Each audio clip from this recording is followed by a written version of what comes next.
ناظرین آداب، پروگرام حالات حاضرہ کے تازہ شمارے میں ہم آپ کا خیر مقدم کرتے ہیں۔ سب لوگ جانتے ہیں کہ آدمی صحت مند ہو تو بیماری کے بارے میں بحث کرنا اسے عجیب لگتا ہے، اس میں دلچسپی نہیں لیتا۔ سب کچھ ٹھیک ٹھاک چل رہا ہو تو ناگہانی آفت کو ڈسکس کرنا آکورڈ لگتا ہے۔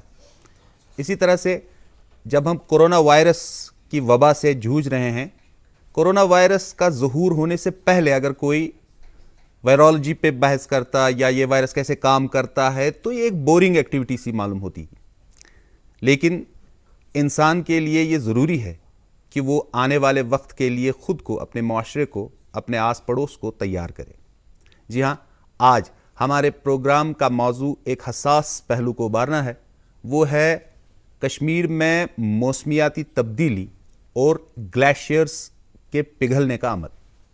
گلیشیئرز کا پگھلنا یوں تو آپ کو عجیب سا موضوع لگے گا، لیکن اس کا براہ راست اثر ہماری انرجی سیکیورٹی اور ہمارے ماحولیات پر اور ہماری عام زندگی پر پڑتا ہے۔ سیلاب کا خطرہ، ناگہانی آفتیں، فصلوں کا وقت پر تیار نہ ہونا یا خراب ہونا، تو پوری معیشت، پورا سماج، پورا معاشرہ جو ہے ایک خطرے کی زد میں ہے۔ ایک اہم اور معنی خیز تحقیق ہوئی ہے جس میں یہ بہت ہی فخر کی بات ہے کہ جموں کشمیر کے مائع ناز محقق جو ہمارے یہاں ہیں، میری بائنی جانب ہے، میں پہلے تعارف کراؤں گا، ڈاکٹر شکیل احمد رامشو صاحب جو کہ ڈین ریسرچ ہیں یونیورسٹی آف کشمیر کے، اور بہت ہی دیر سے، وہ کافی عرصے سے جو ہے تحقیق کا کام کرتے رہے ہیں۔ حکومتوں کو کئی مراحل پر، کئی مقامات پر انہوں نے مشورے بھی دیے ہیں اور ان پر عمل بھی کیا جاتا رہا ہے۔ ان کے ساتھ میں بیٹھے ہیں اطہر پرویز جو کہ معروف اور سینئر صحافی ہیں، لیکن ان کی خاص بات یہ ہے کہ یہ ماحولیات اور اس سے جڑے ایشوز پر صحافت کرتے ہیں، بہت تحقیقی کام کرتے ہیں اور قومی اور بین الاقوامی جریدوں میں ان کا کام چھپتا رہتا ہے۔ آپ دونوں صاحبان کا ہم تہہ دل سے استقبال کرتے ہیں اسٹوڈیو میں۔ رامشو صاحب، یہ جو میں نے تحقیق کا ذکر کیا، اپنی نوعیت کی پہلی تحقیق ہے جیسا کہ خبروں میں آیا اور بتایا گیا، اور اس تحقیق کے ساتھ آپ جڑے ہیں، آپ کی جو ہے سرپرستی میں، آپ کی رہبری میں یہ تحقیق ہوئی ہے۔ ناظرین جاننا چاہیں گے اس تحقیق سے پتہ کیا چلا مختصراً؟ تو اگر ہم جموں کشمیر میں اگر میں کہوں کہ جو سب سے important resource, the most important resource جو ہمارے یہاں، دیٹ از دا گلیشیئرس۔ جیسے آپ نے خود فرمایا کہ اگر ہم فوڈ سیکیورٹی لے لیں، انرجی سیکیورٹی لے لیں اور واٹر سیکیورٹی، سو یہ تینوں پہلو ایک عام انسان کی زندگی کے لیے بہت امپورٹنٹ ہے یہ، اور تینوں کا جو سسٹیننس ہے گلیشیئرس پر ہی ڈیپینڈ ہوتا ہے۔ تو یہ جو تحقیق ہم نے کی ہے، اگر آپ دیکھیں گے، جیسے میں نے کہا، glaciers are the most important resources. یہاں پر ہمارے جموں کشمیر اور لداخ میں قریب 12,000 کے قریب گلیشیئرس ہے، اور کچھ گلیشیئرس اس میں سے جیسے سیچن گلیشیئر ہے، ایک ڈائمنشن میں اگر آپ دیکھیں گے بارہمولہ سے لے کے اننت ناگ تک ہے، قریب 100 کلومیٹر سے زیادہ ہوگا، 70 سے اوپر کلومیٹرز کے ہیں۔ تو اس تحقیق سے ہم نے جتنے بھی گلیشیئرز تھے تو ہم نے دیکھا کہ پچھلے 20 30 40 سال میں ان کا کیا بیہیویئر کیا ہے۔ تو ہمیں پتہ چلا کہ جتنے، جیسے اگر ہم پیر پنچال کو لیں گے، پھر گریٹر ہمالیہ کو لے لیں گے، زانسکار کو لے لیں گے، لداخ کو لے لیں گے، لیہ کو لے لیں گے، یا کراکرم کو لے لیں گے، جتنے بھی گلیشیئرز ہیں وہ different, they are melting at different rates. First conclusion is that all the glaciers are melting۔ اچھا، لیکن اگر ہم پیر پنچال کو دیکھیں گے، جتنے بھی ہمارے زیادہ امپیکٹ پیر پنچال، پیر پنچال ناظرین کو سمجھائیں کہ راجوری، پونچھ اور لائن آف کنٹرول کے اس پار، مطلب گلمرگ ہے ہمارا، یوس مرگ ہے، یہ سارا پیر پنچال، شپیاں ہے، پیر کی گلی ہے، یہ سارے پیر پنچال رینج میں ہی آتے۔ تو یہاں پر ہر سال کے قریب 1.5 میٹر گلیشیئر ہم لوز کر رہے ہیں ان ٹرمز آف ڈیپتھ۔ تو ہر سال جب ہم گلیشیئرس پر جاتے ہیں تو 1.5 میٹر اس کا کم ہوتا جا رہا ہے۔ تو اسی طرح اگر ہم 10 سال میں 15 میٹر گلیشیئر پگھل جائے گا۔ بالکل۔ تو اس میں کیونکہ بہت سے گلیشیئرز جو ہمارے خطرات پہ ڈاکٹر صاحب ہم بات کریں گے۔ اطہر مجھے یہ بتائیں، چونکہ گلیشیئر پہ تو ماہرانہ رائے ہم ڈاکٹر صاحب سے لیں گے، لیکن کس طرح کا ویدر پیٹرن، کلائمیٹ پیٹرن، آپ چونکہ انوائرمنٹل رپورٹر ہیں، تو کس طرح کا ویدر پیٹرن، کیا بڑی تبدیلی ہو رہی ہے؟ کیونکہ لوگوں کو محسوس نہیں ہو رہا ہے یہاں پر، مطلب ایک عجیب سی صورتحال بھی رہی پچھلے 20-30 سال سے، اور لوگ جو ہیں کئی طرح کی مشکلات میں مصروف ہیں۔ تو ان چیزوں پر، ان لطیف اور ان حساس زاویوں پر جو ہے غور کرنا لوگوں کے لیے مشکل بھی ہے ذرا سا۔ آپ نے کیا یہ پیٹرنز فالو کیے ہیں؟ کس طرح کی تبدیلی دیکھ رہے ہیں آپ؟ شکریہ ریاض صاحب. دیکھیے یہ جو مطلب یہ جو کلائمیٹ چینج اس کے کیا اثرات ہے ہمارے یہاں کس نوعیت پہ اس کے اثرات رونما ہو رہے ہیں, اس پہ یہ تھوڑا مطلب یہ بحث طلب ہے کہ ابھی کتنا اس کا امپیکٹ ہے, یا ڈائریکٹلی جو ہمارے فارمرز ہیں یا عام لوگ جو ہیں وہ کتنا کس شدت سے اس کو محسوس کرتے ہیں. لیکن اگر ہم موٹے الفاظ میں بات کریں تو یہ جو مطلب اس کے ساتھ جب ہم کلائمیٹ چینج کی بات کرتے ہیں تو اس کے ساتھ جو ایک دلچسپ پہلو جو جڑا ہوا ہے وہ ہے ایکسٹریم ویدر ایونٹس. یہ جو ایکسٹریم ویدر ایونٹس ہے یہی مطلب فی الحال یہ جو ایکسٹریم ویدر ایونٹس کا جو پیٹرن ہے یہ ہمیں بتاتا ہے کہ کس قدر جو یہ کلائمیٹ چینج جو گلوبلی یہ مطلب ہو رہی ہے ہمارے یہاں کس نوعیت کی اس کا جو امپیکٹ. اگر میں بات کروں گا تھوڑا سا, اگر ہم 2014 کو ایک بیس ایئر لے لیں تو ہم اکثر اپنے بزرگوں سے سنتے ہیں کہ یہ تو بہت پہلے ہوا کرتا تھا, اور ہمیں حکومت سے یا سرکاری محکموں سے سننے میں آتا ہے کہ بھائی 100 سال میں پہلی بار ایسا سیلاب آیا, 40 سال میں پہلی بار ایسی گرمی ہے, 50 سال میں پہلی بار اتنی بارش ہوئی, سب کچھ پہلی بار ہو رہا ہے. اس کا مطلب ہے چینج از آن گراؤنڈ. بالکل, اس کا جو ہم نے مطلب بہت مطلب سینچری لیول کا جو فلڈ ایونٹ دیکھا 2014 میں, وہ تو بالکل ظاہر ہے کہ مطلب کس قدر اس کے جو اثرات ہیں اب رونما ہو رہے ہیں. اسی طرح میں آپ کو بتاؤں جیسے کہ مطلب ہم ایکسٹریم ویدر ایونٹس کی بات کرتے ہیں, ہم نے اس سال دیکھا کہ بڑا ایکسٹینڈڈ ہم نے ڈراؤٹ دیکھا, غالباً تقریباً 3 مہینے تک لگاتار بہت کم بارش ہوئی. تو اسی طرح اگر ہم دیکھیں اسپرنگ کی بات کریں, اسپرنگ میں بڑا زبردست ایک غیر معمولی جو نوعیت کی جو بارشیں تھی وہ ہوئی. تو اس کی وجہ سے کیا مطلب امپیکٹ کیا رہا. آج ہم دیکھتے ہیں کہ ہمارے فارمرز جو ایپل گروورز جو ہے وہ زیادہ تر یہ ایپل اسکیب کی بات کرتے ہیں. اس کا ڈائریکٹ امپیکٹ جو ہے جو ہمارے یہاں ہارٹیکلچر اور ایگریکلچر بالکل, اس میں یہ جو اسپرنگ سیزن میں بہت زبردست بارشیں ہوئی اس کی وجہ سے, کیونکہ اس میں ایک اور پہلو یہ بھی جڑا ہے کیونکہ کووڈ کا پیریڈ تھا, لاک ڈاؤن تھا, اس کی وجہ سے یہ تو اس پہ ہم آیا چاہتے ہیں ایک تھوڑا سا اس میں سمجھاؤں. یہ جو مطلب وہ بارشوں کی وجہ سے مطلب اس پہ جو فلاورنگ سیزن جب رہتا ہے وہاں تو اس میں جو یہ جو سکیب ایپل سکیب یہ فلاورنگ سیزن کے دوران جو ہوتا ہے اس کا مطلب پروبیبلٹی بہت زیادہ ہوتی ہے. تو اس وقت اس پہ وہ جو اسپرینگ مطلب وہ پیسٹیسائڈز کی اسپرینگ ہوتی ہے وہ نہیں ہو پائی. ادھر سے کووڈ لاک ڈاؤن بھی تھا, اس کی وجہ سے بھی پرابلم ہوگی.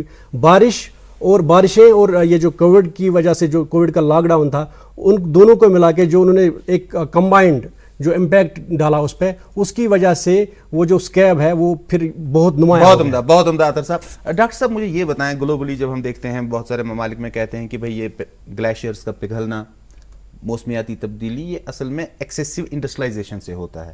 جو کالا دھواں جو ہے جن کو ہم کاربن ایمیشنز کہتے ہیں جو انڈسٹری سے نکلتا ہے, اس سے ماحولیاتی تبدیلی واقع ہوتی ہے اور اس سے گلوبل وارمنگ ہوتی ہے, اس کے بعد یہ ہوتا ہے.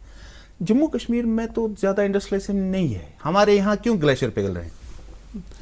یہ بالکل بہت ہی امپورٹنٹ سوال ہے. تو یہاں پر ہمارے یہاں کشمیر میں یا جموں کشمیر لداخ یا جتنے بھی لیسٹ ڈیولپڈ کنٹریز ہیں وہاں زیادہ انڈسٹریلائزیشن نہیں ہے, اور اس کو ہم گرین ہاؤس گیسز کہتے ہیں. تو اس میں کاربن ڈائی آکسائڈ بھی ہے, نائٹرس آکسائڈ ہے, میتھین ہے. تو یہ انڈسٹریلائزیشن کی وجہ سے ایمٹ ہو رہے ہیں. لیکن چونکہ جو کلائمیٹ سسٹم ہے یہ گلوبل سسٹم ہے.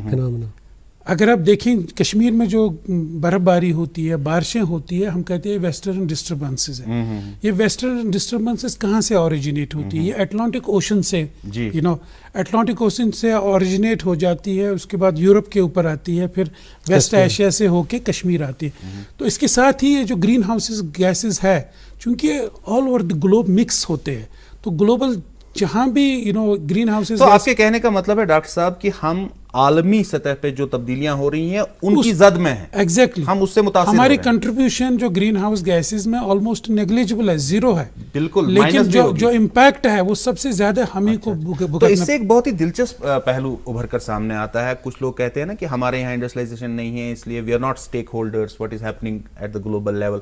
مجھے لگتا ہے ہر ایک انسان دنیا کے جس بھی کونے میں رہتا ہو ماحولیات پر پڑنے والے اثرات سے وہ متاثر ہوگا. بالکل, بھلے ہی اس کے یہاں انڈسٹریلائزیشن ہو, دھواں ہو, ریل گاڑیاں کم ہو, لیکن متاثر ہم ہو رہے ہیں بیرونی تبدیلیوں کی وجہ سے. بالکل جی. اطہر مجھے یہ بتائیں, آپ چونکہ انوائرمنٹ کو یہ کرتے رہے ہیں, یہ جو تبدیلیاں آتی ہیں اس سے اثرات کیا پڑتے ہیں ایکویٹک لائف پہ یا فلورا فونا پہ، جیسے مچھلیاں ہیں، ہم دیکھتے ہیں ایک عجیب سا پیٹرن ہم نے دیکھا کہ مچھلیوں کی جو گروتھ ہے اس میں کئی لوگ یہ کہتے ہیں کہ ریت زیادہ نکالی جاتی ہے تو مچھلیاں کم ہوتی ہیں، لیکن کیا آپ موسمیاتی تبدیلی اور جو یہ جانوروں پر، جنگلی جانوروں یا مچھلیوں پر پڑنے والے اثرات ہیں، ان میں کوئی لنک ہے؟ یہ ایک بہت تحقیق طلب ایک ایشو ہے، اس پہ بہت ریسرچ ہونا ابھی باقی ہے. اگر ہم اس سٹیج پہ کہیں کہ مطلب اس طرح کا جو امپیکٹ پڑا ہے بایو ڈائیورسٹی پہ یا مطلب جو وائلڈ لائف پہ، تو مجھے لگتا ہے کہ یہ بہت مطلب ارلی ہوگا یہ کہنا کہ مطلب اس طرح کا امپیکٹ ہے. اور اس میں ایک چیز یہ بھی ہے کہ اس میں کچھ کمبائنڈ ریزنز بھی ہے، جیسے آپ نے خود بھی کہا کہ اس میں پولوشن کا بھی ایک فیکٹر ہے. اس میں یا ریڈیکلی ہم ختم کر دیتے ہیں، مطلب سینڈ نکالتے ہیں زیادہ، یا ہم بالکل بہت زیادہ صحیح بات ہے، یعنی کہ ہیبیٹیٹ ڈسٹرکشن جو کرتے ہیں، جو وہ ہمارے یہاں ڈسٹرب کرتے ہیں، بالکل ڈسٹرب کرتے ہیں، اس کی وجہ سے بھی ہے. تو اس میں یہ کہنا کہ یہ ڈائریکٹلی کلائمیٹ چینج کی وجہ سے آ گیا، ابھی میرے خیال سے وہ قبل از وقت ہوگا وہ کہنا. لیکن اگر ہم دوسرے اعتبار سے دیکھیں، جیسا کہ ابھی میں آپ کو یہ ایگریکلچر کی بات، یہ مثال دے رہا تھا، یہ ہارٹیکلچر کی، ایپل کی، اسی طرح اگر ہم دیکھیں یہ جو ہمارے یہاں جو بڑا ایکسٹینڈڈ ڈراؤٹ رہا، اس کی وجہ سے یہ جو ہمارے ویجیٹیبل گروورس ہیں، اگر آپ ان کے ساتھ بات کریں، وہ آپ کو کہیں گے کہ ہمارے یہاں جو اس سال کی جو پیداوار ہے یہ جو ویجیٹیبلز کی، سبزیوں کی، وہ بہت کم رہی، اس میں کوالٹیٹیو انداز سے بھی اور کوانٹیٹیو انداز سے بھی. تو اس کا مطلب یہ ہے کہ اگر آپ دیکھتے براہ راست اس کا جو امپیکٹ ہے وہ ہمارے مارکیٹس پہ پڑا ہے. اگر آپ آج سبزی خریدنے جائیں گے تو آپ کو وہ جو ہمارے وہ بینز یہاں ملتے ہیں اس سیزن میں، وہ 80 روپے 1 kg ملتا تھا، آج آپ کو 170 150 1 kg ملتا ہے. کیونکہ مسئلہ یہ ہے کہ اس میں بیماریاں لگ گئی ہیں فصلوں میں، اور یہ جو پھر ایکسٹینڈڈ ڈراؤٹ کے بعد اچانک بارشیں گری جو ہم نے یہ جو اگست میں دیکھا، تو اس کی وجہ سے جو مطلب ڈیمپنس آ گئی سوائل میں اور بیماریاں بڑھ گئی. تو یہ مطلب یہ ہم اس کو ہم اسی چیز کے ساتھ جوڑتے ہیں کہ یہ ایکسٹریم ویدر ایونٹس کا جو یہ ہے وہ ان کا یہ جو. ڈاکٹر صاحب مجھے یہ بتائیں، اکثر جب ہم عام لوگوں سے بات کرتے ہیں بارش کی، برف کی، زلزلے کی، سیلاب کی، یہ سب وہ دیکھتے ہیں اپنی آنکھوں سے. I mean they experience it, they have seen it. Glacier بہت کم لوگ دیکھتے ہیں، یا تو ٹی وی پہ دیکھیں گے یا انٹرنیٹ پہ دیکھیں گے. یہ جو گلیشیئر ہے ہم دیکھتے ہیں کہ گلوبلی ایک فنومینا ہے، اور اس سے کئی سائنسدان کہتے ہیں کہ ایک نیچرل فنومینا ہے. گلیشیئر کا پگھلنا ایک نیچرل فنومینا ہے، اور کچھ لوگ کہتے ہیں کہ اللہ نے ایک نظام بنا رکھا ہے، ایک ڈیوائن کیلکولیٹر ہے، تو فکر کرنے کی کوئی بات نہیں ہے. کیا واقعی گلیشیئرز کا پگھلنا ایک کنسرن ہے؟ یہ بات صحیح ہے کہ یہ ایک نیچرل فنومینا بھی ہے، لیکن گلیشیئر کا ایک سسٹم جو ہے اچھا ونٹر میں یہ ایکومولیٹ ہو جاتا ہے، بڑھ جاتا ہے. Okay, it's waxing and waning. تو مطلب ونٹر میں بڑھ جاتا ہے، اور سمر میں چونکہ ٹیمپریچرز ہائی ہوتے ہیں اور پھر یہ پگھل جاتا ہے. اور ایک بیلنس ہوتی ہے، جتنا سمر میں ایکومولیٹ ہوتا ہے اتنا میلٹنگ جو ہے. تو آپ کے کہنے کا مطلب بیلنس بگڑ گیا، بیلنس بگڑ گیا. اب جو ہے جو میں نے کہا کہ یہ جو 1 میٹر یا 1.5 میٹر پگھل جاتا ہے، یہ جو ہے اس کی بیلنس یہ جتنا ونٹر میں جمع ہوتا ہے اس سے 1.5 میٹر کم ہو جا رہا ہے. تو یہی ایک کنسرن ہے گلیشیئر کا پگھلنا. تو جتنا بھی ہمارا پانی ہے، جیسے میں کشمیر کی بات آپ کو بتاؤں، جو آپ پانی پیتے ہیں یہ گلیشیئر پگھل کر ہی بنتا ہے. 65% of the water that you drink, اور جو آپ نہائیں گے یا اریگیٹ کرتے ہیں ایگریکلچر کو، 65% comes from the melting of the glaciers and سنو. سو یہ ایک نیچرل اگر یہی مغالطہ جو ہے عوام میں ہو سکتا ہے، یہ مغالطہ کہ گلیشیئر پگھلنا نہیں چاہیے. نہیں، ایسا نہیں ہے، یہ natural phenomena. Exactly natural phenomena. اور ہمارے یہاں کشمیر میں چونکہ اگر آپ پیر پنچال میں اگر آپ دیکھیں گے، ہر سال پیر پنچال میں آپ کو 1 نومبر سے لے کے 30 اپریل تک 7.4 میٹر آف سنو گرتا ہے. آج بھی سنو فال اتنی ہوتی ہے، لیکن وہ کیا ہوتا تھا، وہ رہتا تھا، پھر وہ جمع ہو جاتا تھا اور آلموسٹ اتنا ہی پگھل جاتا تھا. لیکن وہ ہمارے جو ریزروز تھے گلیشیئرز، وہ سٹور رہتے تھے. لیکن ابھی it's a matter of time, maybe another 100 years you may have no water, no glaciers here. تو جو ہماری خاص کر آٹم، آج کے زمانے میں، آج کے ٹائم میں، آٹم سیزن میں سپٹمبر، اکتوبر، نومبر، جتنا بھی پانی آپ کو ندی نالوں میں ہوتا ہے، یہ گلیشیئر میلٹ ہی ہوتا ہے. ایک اہم سوال میں آپ سے پوچھنا چاہ رہا تھا. ہم چونکہ ناظرین سوچ رہے ہوں گے، ہم نے اسباب کے بارے میں بات نہیں کی، مطلب کیا وجہ ہے؟ کیا گلیشیئر صرف نیچر میں ہونے والی تبدیلیوں سے پگھلتا ہے یا اس میں انسانی مداخلت بھی ہے, human intervention, man made disaster بھی ہے یہ؟ موسٹلی جیسے ہم کلائمیٹ چینج بھی اگر ہم دیکھیں گے, کلائمیٹ چینج میں بھی دو کمپوننٹس, ایک تو نیچرلی ہے, انڈائریکٹلی مین میڈ, ایک مین میڈ بھی ہے. جیسے انڈسٹریلائزیشن اتنی ہوئی ہے, ڈیفارسٹیشن, ہاں deforestation that is a man made component. تو چونکہ ہم کہتے ہیں کہ گلوبل ٹیمپریچر یا جو ہمارا ایئر ٹیمپریچر ہے, منیمم ٹیمپریچر, میکسیمم یا ایوریج ٹیمپریچر جو ہے وہ کافی حد تک بڑھ گیا ہے. تو اس کے بڑھنے میں تو اینتھروپوجینک بھی انفلوئنسز ہے اور نیچرل بھی ہے ریزنز. تو اس حساب سے اگر ہم کہیں کہ جو گلیشیئر کا پگھلنا ہے اس میں اینتھروپوجینک سگنلز بھی ہے, کچھ انفلوئنسز بھی ہے, کیونکہ وہ جو گرین ہاؤس گیسز امیٹ ہوتے ہیں اس سے درجہ, لیکن ڈائریکٹ جو ہے ڈائریکٹ اینتھروپوجینک امپیکٹس نہیں ہے کہ یہاں کے لوگ وہاں جائیں گے یا ٹورزم کریں گے تو اس سے گلیشیئر میلٹ ہو جائیں گے. تو main trigger for the melting of the glaciers is the temperature, increase in the temperature.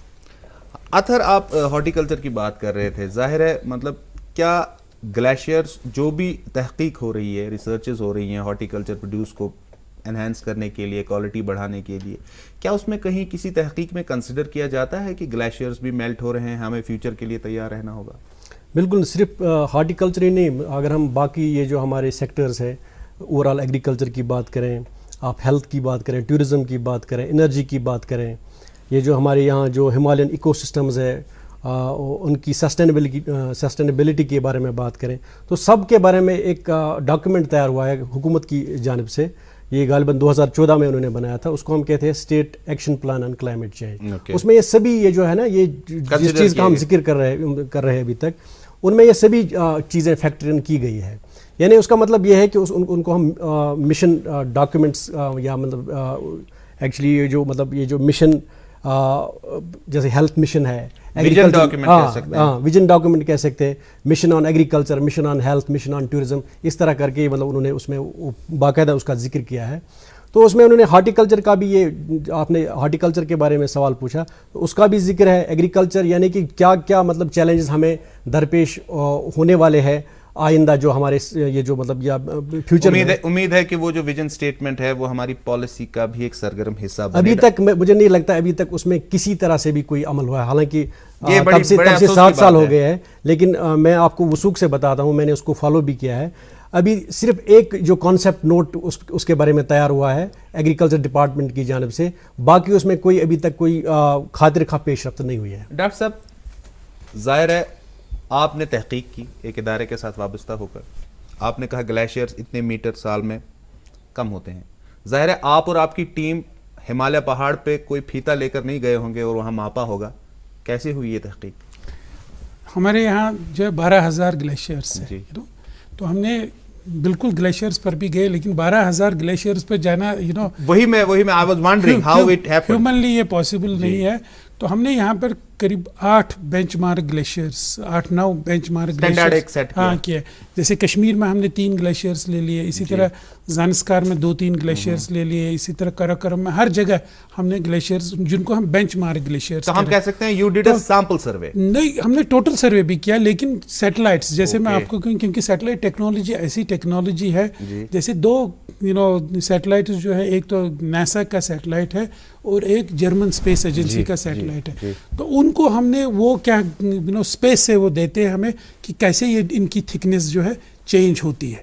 تو وہ سیٹلائٹ ہم نے سارے ڈیٹا جو ہے وہ ہم نے 12,000 گلیشیئرز پہ یوز کیا, لیکن اس کو کتنا یہ ٹھیک ہے, کتنا اس میں کریکٹ کرنے کے جس کو ہم ویلیڈیشن کرے, یہ 8 گلیشیئرز جو ہم نے بینچ مارک گلیشیئرز کے, ان کو ہم نے میجر کیا کہ اس کا ایرر آپ کے پاس ایک کورسپونڈنگ سٹینڈرڈ تھا. ایگزیکٹلی. سو ایرر ایسٹیمیٹس جو ہم نے کیے, جو سیٹلائٹ سے ہم نے کیا, جو فیلڈ سے ہم نے کیا, فیلڈ سے ہم ٹروتھ مانتے ہیں, سچ مانتے ہیں, تو جو سیٹلائٹ اور اس میں جو ڈفرینس آئی وہ ہم نے ہر ایک گلیشیئر کی ایرر ایسٹیمیشن نکالی. تو ظاہر ہے ہمالین گلیشیئرز کی جب ہم بات کرتے ہیں, چونکہ نیچر جو ہے وہ سرحدوں کا پابند نہیں ہوتا ہے, بالکل, تو Himalayan glaciers line of control کے اس پار بھی ہیں, کیا آپ نے ان کو بھی کنسیڈر کیا؟ ایگزیکٹلی. جو ہمارے 12,000 گلیشیئرز ہے, اس میں اکسائی چن بھی ہے, اس میں گلگت بھی ہے, اس میں ہنزا بھی ہے, اس میں بالتستان بھی ہے, یہ سارے arrest while Jammu Kashmir state جو بارڈرز ہے, تو اس کے حدود کے اندر جتنے بھی گلیشیئرز ہیں ان کی ہم نے تحقیق کی ہے. اور اس وجہ سے یہ چونکہ یہ بہت سے اسٹڈیز ہوئی ہے جس میں ایریا کتنا گلیشیئر کم ہو رہا ہے وہ ہوئی ہے, لیکن اس میں ماس چینجز ہم نے بتایا کہ یہ اس لحاظ سے it was the first of its kind. وہی میں کہنا چاہ رہا تھا, یہ کیوں ہے اپنی نوعیت کی پہلی تحقیق؟ بالکل, یہ اپنی نوعیت کی پہلی تحقیق اس لیے ہے کہ ہم نے اس میں ایریا چینجز تو بہت لوگوں نے پبلش کیا ہے, لیکن اس میں ہم نے دیکھا کہ کتنا ماس چینج ہوا ہے ان ٹرمز آف ماس, اور کتنا ڈیپتھ چینج ہوا ہے اور ہر ایک گلیشیئر کی ہم نے یہ دے دی, اور ایسی کوئی اسٹڈی انٹائر انڈین ہمالیاز میں نہیں ہوئی ہے ابھی تک. ریاض صاحب اگر آپ مجھے اجازت دیں تو میں شکیل صاحب سے ایک سوال پوچھوں. کیا یہ جو مطلب ہم بات کرتے ہیں نا شکیل صاحب, یہ جو اکثر ہم کانفرنس میں بھی آپ سے یہ سوال پوچھا جاتا ہے کہ یہ جو قراقرم اناملی ہے, جب آپ نے یہ تحقیق کی تو وہ جو قراقرم اناملی جو ہے وہ اس میں کسی طرح سے مطلب اس کا کچھ آپ کو آئیڈیا ملا کہ ناظرین کی دلچسپی کے لیے سمجھاؤں قراقرم اناملی کیا ہے بتائیں. اس میں یہ ہے کہ یہ جو مطلب کہہ رہے ہیں کہ سبھی جگہ جو ہمالیاز میں یا اکثر دنیا میں خاص طور سے ہمالیاز میں گلیشیئر جو ہے پگھلتے ہیں, لیکن قراقرم ایریا میں تو وہ تو بڑھ جاتے ہیں, اس کو ہم کہتے ہیں قراقرم اناملی. مطلب تفاوت ہے, بالکل تفاوت میں بڑھتے ہیں ایک میں گھٹتے ہیں. تو وہ سوال یہ تھوڑا یہ بہت امپورٹنٹ سوال ہے, کیونکہ میں نے پہلے یہ ڈسکس کرنے کی کوشش کی. تو جیسے میں نے, اگر آپ پیر پنچال سے جائیں گے, پیر پنچال, پھر گریٹر ہمالیہ, پھر زانسکار, پھر لیہ, اور الٹیمیٹلی جو ہے قراقرم جہاں پر سیچن گلیشیئر بھی ہے, تو اس میں ہم نے دیکھا ہے کہ overall glaciers, overall اس میں ہزاروں گلیشیئرس ہے, تو اوور آل اگر ہم سب گلیشیئرس کو دیکھتے تو وہ سٹیبل ہے. کچھ گلیشیئر بڑھ رہے ہیں, کچھ گلیشیئر گھٹ رہے ہیں, لیکن اوور آل جو ہے تو اب آلموسٹ ایوریج دیکھتے ہیں تو وہ ٹھیک. تو وہ جو گلیشیئر مطلب جو انہوں نے کہا جس کو ہم قراقرم انومالی کہتے ہیں, تو اس میں وی کال اٹ سرجنگ آف گلیشیئرس. ایک گلیشیئر ایک ہی سال میں 2 کلومیٹر آگے بڑھ جاتا ہے, اچھا, اور پھر 2-3 سال کے بعد 2 کلومیٹر پیچھے جاتا ہے. جیسے اگر میں آپ کو کشمیر کے گلیشیئرس کا, اس کو ہم ریسیشن کہتے ہیں کہ کتنا یہ پیچھے ہٹتے ہیں. اگر آپ کشمیر کے گلیشیئرس کو دیکھیں, آن این ایوریج ہر سال کشمیر کا گلیشیئر جو ہے 20 میٹر شرنک ہوتا ہے, 20 میٹر. لیکن قراقرم میں آپ دیکھتے ہیں کہ 2 کلومیٹر ایک ہی سال آگے گیا اور 2 کلومیٹر شرنک ہو گیا. تو اس کو ہم جو ہے قراقرم اناملی, اور اس کو گلیشیئر سرجنگ کہتے ہیں. لیکن آنیسٹلی یہ گلیشیئر سرجنگ کیوں ہو رہی ہے, یہ گلیشیئر کیوں پھول جاتے ہیں اور سکڑ جاتے ہیں اینڈ اب نارملی ان پروپورشنیٹلی, تو یہ ابھی تک ہمیں سمجھ میں نہیں آئے. تحقیق طلب ہے بالکل. یہ اس میں بہت سے یورپین, امریکنز, انڈینز, کشمیر کے بھی سائنٹسٹس جو ہے اس پر ریسرچ کر رہے ہیں, لیکن یہ کیوں ہو رہا ہے بیسیکلی یہاں تک ہم شیور ہے کہ جو سنو کی ڈینسٹی ہے وہ چینج ہوتی ہے. کبھی وہ ڈینس ہو جاتا ہے تو سکڑ جاتا ہے, کبھی وہ اس کی ڈینسٹی کم ہو جاتی ہے, وہ پھول جاتا ہے. تو but we have not been able to totally understand. ایک دلچسپ بات ہے, جب ہم, کیونکہ ہمیشہ میرا یہ جو ہے فوکس رہتا ہے کہ عام انسان کو کس طرح سے مطلب آپ ٹیکنیکل یا کمپلیکیٹڈ فیکٹس ان تک پہنچائیں. اکثر لوگ, مجھے بھی کئی بار سوال کیا گیا کہ گلوبل وارمنگ جو ہے یہ ایک کانسپریسی ہے, جیسا کہ عادت ہے اکثر لوگوں کی, مطلب سازشی تھیریز کو پرپاؤنڈ کرنا کہ اصل میں جی یہ گلوبل وارمنگ ہو ہی نہیں سکتی کیونکہ زمین جو ہے اس کا 70% پانی ہے, 30% خشک ہے, تو گلوبل وارمنگ کیسے ہو سکتی ہے, زمین تو ٹھنڈی ہونی چاہیے. اور اس پہ حالانکہ باقاعدہ کچھ نیو یارک ٹائمز میں پیسز بھی آئے کہ globe is actually cooling, it's not warming. کیا گلوبل وارمنگ واقعی ڈیبیٹیبل ہے یا یہ اسٹیبلش ہو چکا ہے کہ اٹ از وارمنگ؟ میرے خیال میں یہ 1997 میں ہی یہ ٹاپک جو ہے سیل ہوا ہے, جب کیوٹو پروٹوکول جو ہوا 1997 میں ٹوکیو میں, جس میں almost all the countries accepted that it is looking at the basically huge volume of research. تو اگر آپ IPCC دیکھیں گے, international panel on climate change, اس میں قریب 5000 کے سائنٹسٹ جو ہے انوالوڈ ہے, اور اتنے لاکھوں کی تعداد میں جو ہے پبلیکیشنز ہے. I think this debate was sealed in 1997 by signing the Kyoto Protocol. اس میں نیشن اسٹیٹس نے صاحب نے کہا کہ یہ ہو رہا ہے, اور آگے بتائیے اس کو روکنے کے لیے, اس کو منیمائز کرنے کے لیے کیا کیا ایکشنز نیشن اسٹیٹس کو کرنی چاہیے. آخر پر ڈاکٹر صاحب یہ بتائیں, چونکہ بہت ہی حساس موضوع ہے, گلیشیئرز پگھل رہے ہیں یہ تو ٹھیک ہے اور مطلب نیچرل فنومینا ہے, لیکن ہمارے یہاں گلیشیئرز میں پگھلنا اور بڑھنا اس کے درمیان جو بیلنس ہے وہ بگڑ رہا ہے.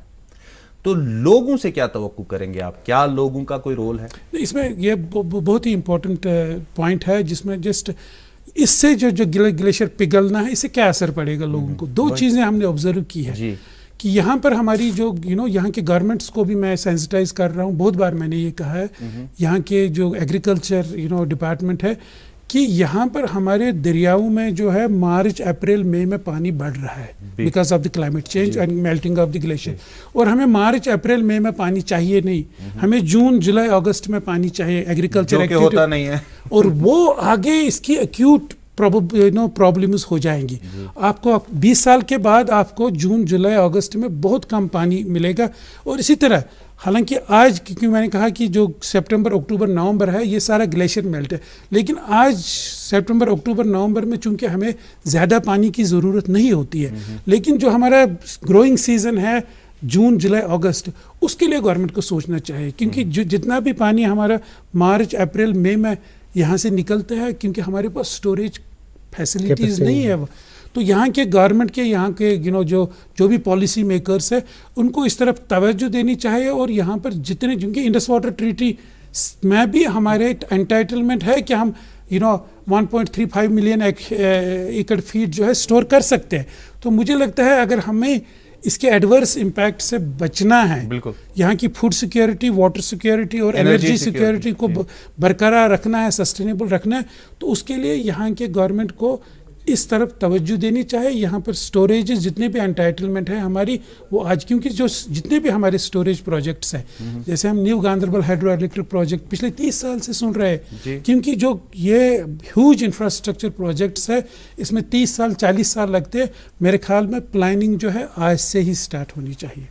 ظاہر ہے ڈاکٹر صاحب کا ایڈوائزری رول بھی ہے گورنمنٹ میں, ایون گورنمنٹ آف انڈیا کو بھی جو ہے مشورے دیتے رہے ہیں بہت سارے پالیسی ایشوز میں. میں ان سے یہ سوال اس لیے نہیں پوچھ رہا ہوں, آپ صحافی ہیں, آپ سے پوچھوں گا کیا وجہ ہے جب بھی کوئی پالیسی ڈرافٹ بنتا ہے, اور ہماری خوش قسمتی ہے شکیل رامشو صاحب جیسے قابل سائنسدان ہمارے یہاں میسر ہیں, اور یہ اکثر سینسٹائز کرتے رہتے ہیں گورنمنٹ کو. جس طرح سے 2014 میں آپ نے کہا کہ ایک ویژن ڈاکیومنٹ بھی بنا, کیوں نہیں ہو رہا ہے عمل آخر پر مختصراً؟ ہاں مجھے لگتا ہے کہ اس میں سب سے بڑا فیکٹر جو جس کو ہم گردانیں گے وہ یہ ہے کہ یہ جو اوور آل جو پولیٹیسائزیشن آف گورننس جو ہے, مطلب اوور پولیٹیسائزیشن آف گورننس, مجھے لگتا ہے وہ ایک سب سے بڑا فیکٹر ہے. جیسے ہم یہاں کی بات کریں, لیکن پالیٹکس سے تو نجات ملی ہے پچھلے کئی 3-3.5 سال سے. کس طرح کی پالیٹکس؟ یہاں تو کوئی پالیٹکس ہے ہی نہیں, نہ تو اسمبلی ہے نہ گورنمنٹ ہے.